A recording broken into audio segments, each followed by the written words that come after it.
بسم الله الرحمن الرحیم. قدرمندو لیدونکو او اوریدونکو او ګرانو هیوادوالو سلامونه او احترامات مې ومنئ. نن 14 د جون کال 2026 چې د سې شنبې ورځ سره سمون خوري ستاسو په خدمت کې حاضر یم. د نن ورځې موضوعات مې د نړیوالو کړکېچونو په هکله دی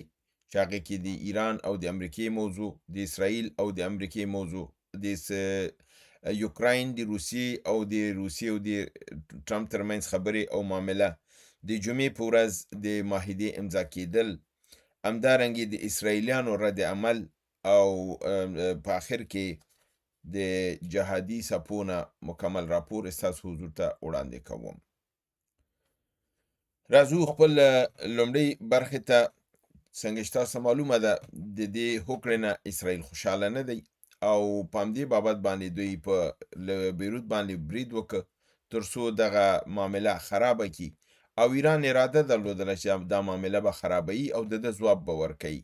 تاسو وکتل چې په ناببره توګه باندې امریکا او په اعلان دې وکړه چې موږ د ایران سره معاهده شوې ده، در حال چې ایران په خپله خبر نه و. نو ټویټ یې ولېږه شهباز شریف ته، شهباز شریف هغه نشر که او ډونالډ ټرمپ هغه ریټویټ که او پس له هغې نه عربي ممالکو پاکستان او دی ایران ته دا قناعت ورکه چې دا کار ستا په ګټه شوی دی، د نړۍ په ګټه شوی دی، تا په دې جنګ کې څه نه دي بایللي، هر څه دې ګټلي دي، د اسرائیل لپاره یې مه خرابوه. نو هغه بیا دا ومنله چې زه دا معاهده که نه م ده شوې وشوله، بس وشوله او ویل کېږي چې بیا پس له هغې نه دوی په برېښنایي توګه باندې ابتدایي امضا سره کړې ده، یعنی اسرائیل او امریکا دغه ایران او امریکا سره په لومړي دغې سطح باندې دا امضا کړې ده او نهایي امضا به د نورو اضافه معادلو موادو سره د جمعې په ورځ به کېږي. په دې هکله باندې د اسرائیل عکس العمل ډېر جدي دی. یو اسرائیلي مبصر په نامه د امیچي سټین په خپل یو ټویټ کې لیکي چې د دې معاهدې نه امریکا څه لاسته راوړل. دا یو فاجعه ده، ستراتیژیکه فاجعه ده. ایران ډېر څه لاسته راوړل، امریکا هر څه وبایلل. مخکې له جنګ نه ایران پټرول نه شو بازار ته خرڅولی، مخکې له جنګ نه ایران خپل پیسې نه شوی لاسته راوړلی، خو جنګ یې وکړ، هېڅ هم خراب نه شول، ملک یې په خپل لاس کې دی او پټرول به بازار ته عرضه کوي، خپل پیسې به ترلاسه کوي،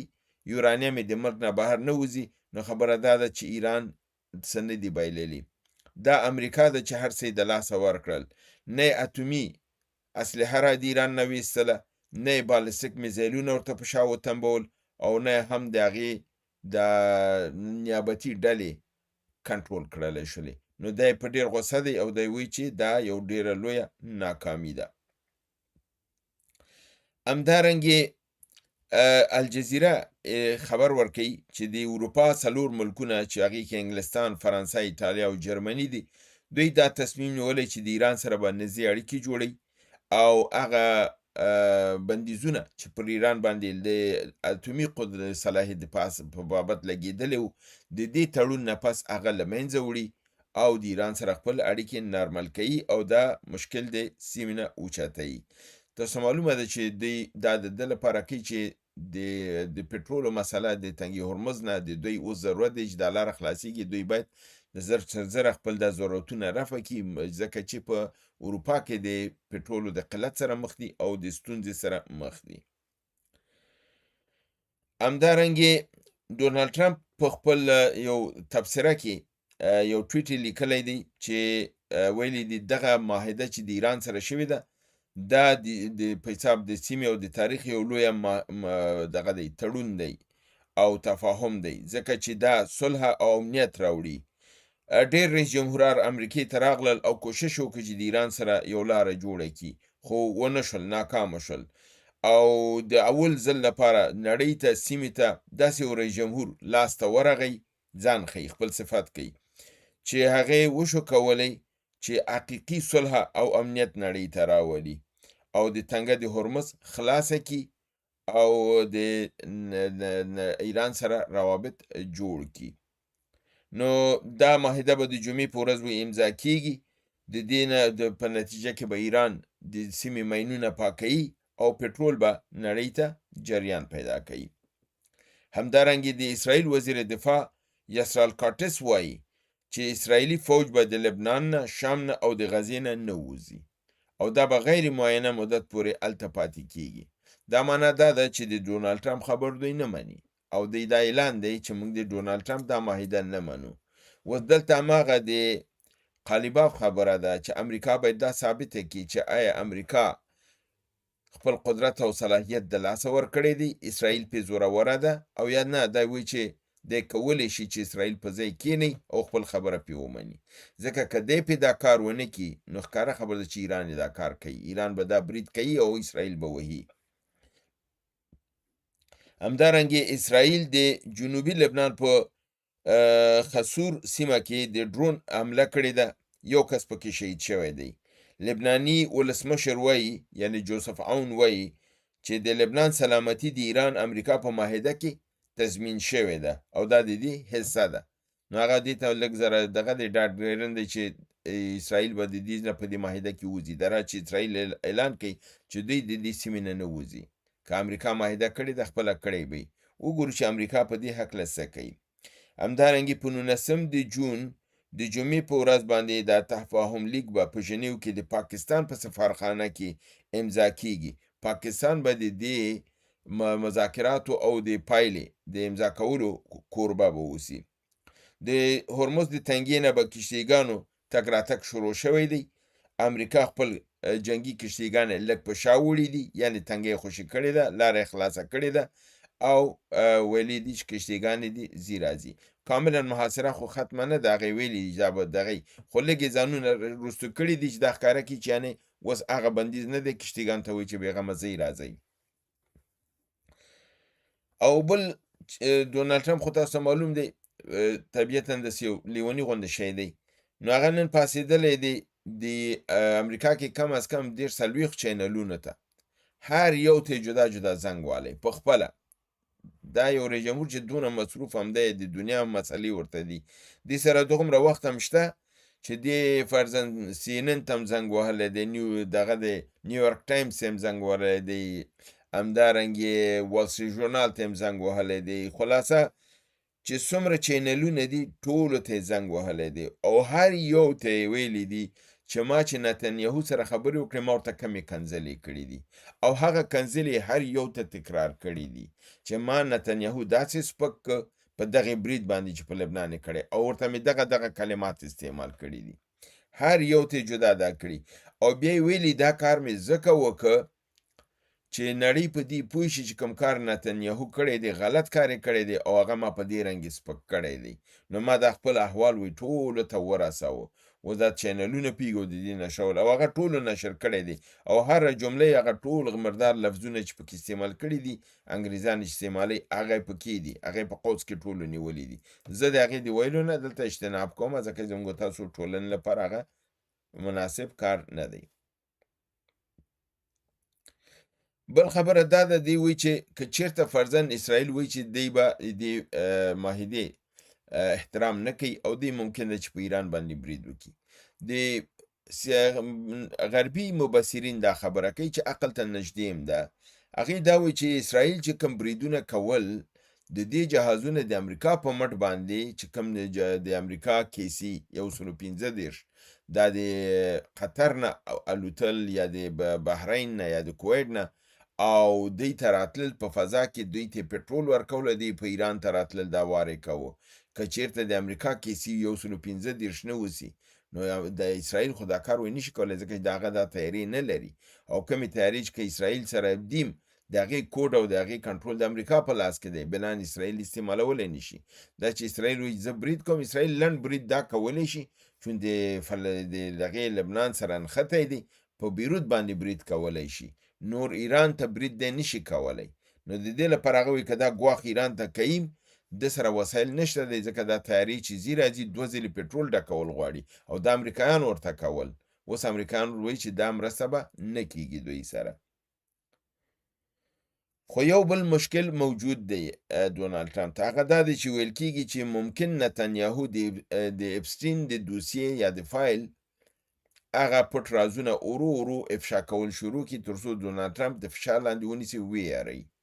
چې دا د فرضاً یو راز ورته خوشي کړي بیا بل خوشي کړي بیا بل خوشي کړي او ګوري چې تر کومه پورې ډونالډ ټرمپ به مقاومت کوي که نه کوي خو که بې پروایي وکړله خو بېله خبره ده چې زه چې څه شی نشر که به زه قصه کې نه یم او یا دا دی چې هغه به وایي چې نه که دا نشر شي هلته به د امریکا په قانون متحرک شي په به دغه کې نو بیرته فشار لاندې راشي خو دغه خطر وی موجود دی چې د ده دوسیه به یې د په مقابل کې استعمالیږي همدارنګه پیوټن ډونالډ ټرمپ ته زنګ وهلی دی 50 دقیقې د سالګرې یا د زیږدونې ورځ باندې ورته خبرې ورسره کړي دي مبارکي ورته ورکړې ده د خپل د سالګرې د ورځې او همدارنګه په یوکراین کې د مسلې په هکله ورسره خبرې کړي دي چې اوس وخت را رسیدلی چې د یوکراین موضوع هم باید فیصله کو او د شخړې نه دنیا بېغمه کو ټرمپ ورته ویلی دی چې کوشنر او ګویټکاف که غواړي چې همداوس یې در ولېږم هغې ویلي نه دومره عجله نه ده خو خبرې به وکړو بیرته ورته ډونالډ ټرمپ ویلي دي چې خیر جمعې په ورځ چې موږ ژنیو ته هلته دغې ته ځکه چې خپله ټرمپ خو په فرانسه کې دی G7 په مجلس کې دی او په عین حال کې په ژنیو کې به جمعې په ورځ معاهده امضا کیږي نو دی ویلي دي چې دغه هلته کوشنر او وټکاف به موجودي کله چې دغه موضوع یې هلته خلاصه کړله سیده ماسکو ته به راشي او تا سره به وګوري او نږدې نه به دا خبرې سره حل کړي او په عین حال کې دی ویلي دي چې ما زیلنسکي غوښتی دی G7 مجلس فرانسې ته هلته به د هغې مجلس په ګوشه کې زه به د زیلنسکي سره هم دا خبرې یو طرفه کړم او دا مسله به وکړم یعنې اوس د ایران نه بعد ټرمپ او پیوټن په دې دغه شوي دي چې د یوکراین مسله هم یو طرفه کې او زیلنسکي خبرو ته نور غوږ کې نږدي حتما ډونالډ ټرمپ په خپل فیصله کنه رایه دغې ته اورئ دا چې ورته وایي زیلنسکي ته او ورته به وایي چې یعنې نور دغې ته د وخت نشته دی هر څه چې دي په شازه او نور مداخلې مه کوه همدارنګې ایران وزیر خارجه د مصر عراق او د ترکیې وزرای خارجه سره ټلیفوني خبرې کړي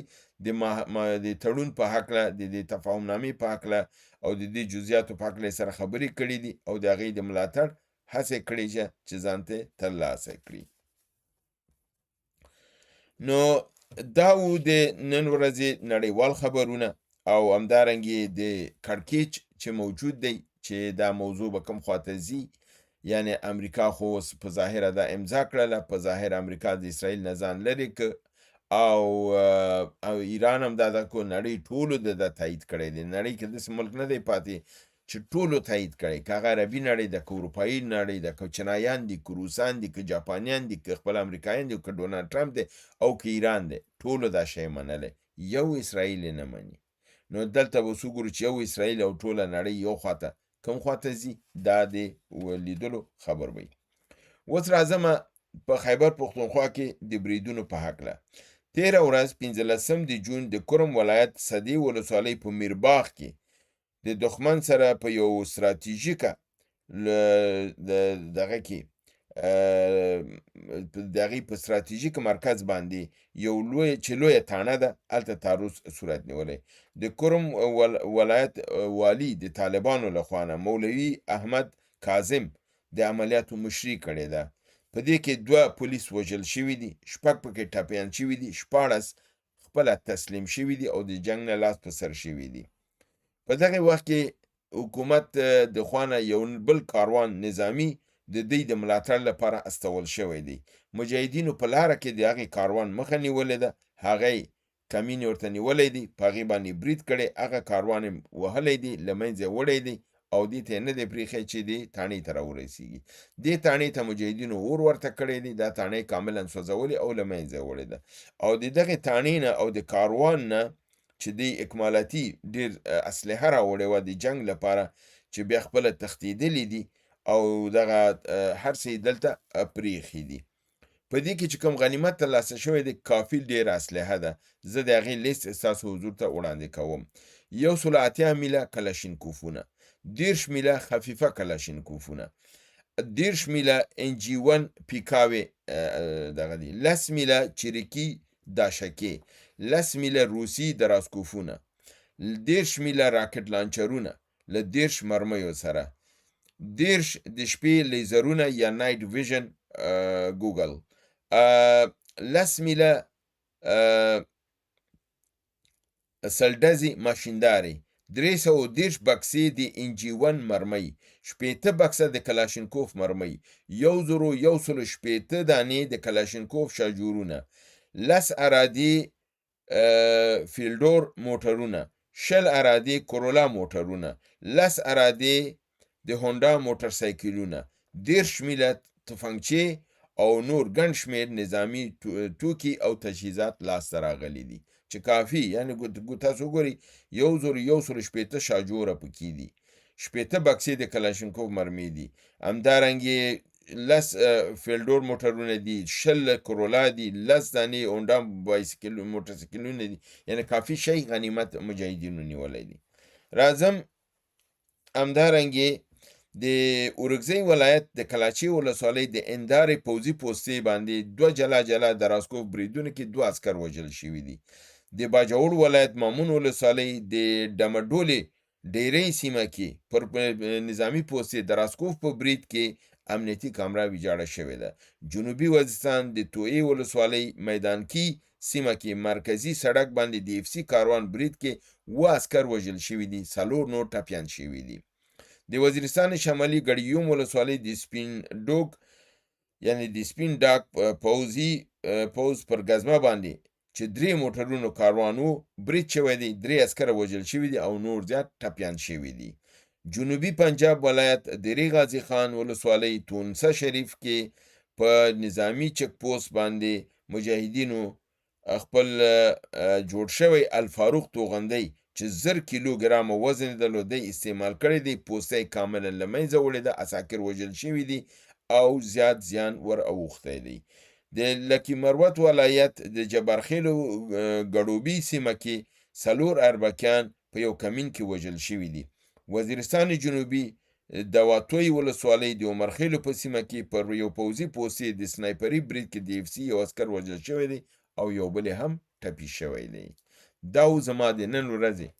نړیوال سیمه‌ییز او همدارنګه جهادي خبرونه د خیبر پختونخوا نه چې تاسو حضور ته مې وړاندې کړ هیله ده دا برنامه وګورئ خوښه کړئ دوستان سره شریکه کړئ تر بل برنامه تاسو حضور ته حاضرېږم تاسو په لوی پروردګار د عالمینو سپارم وما علینا الا البلاغ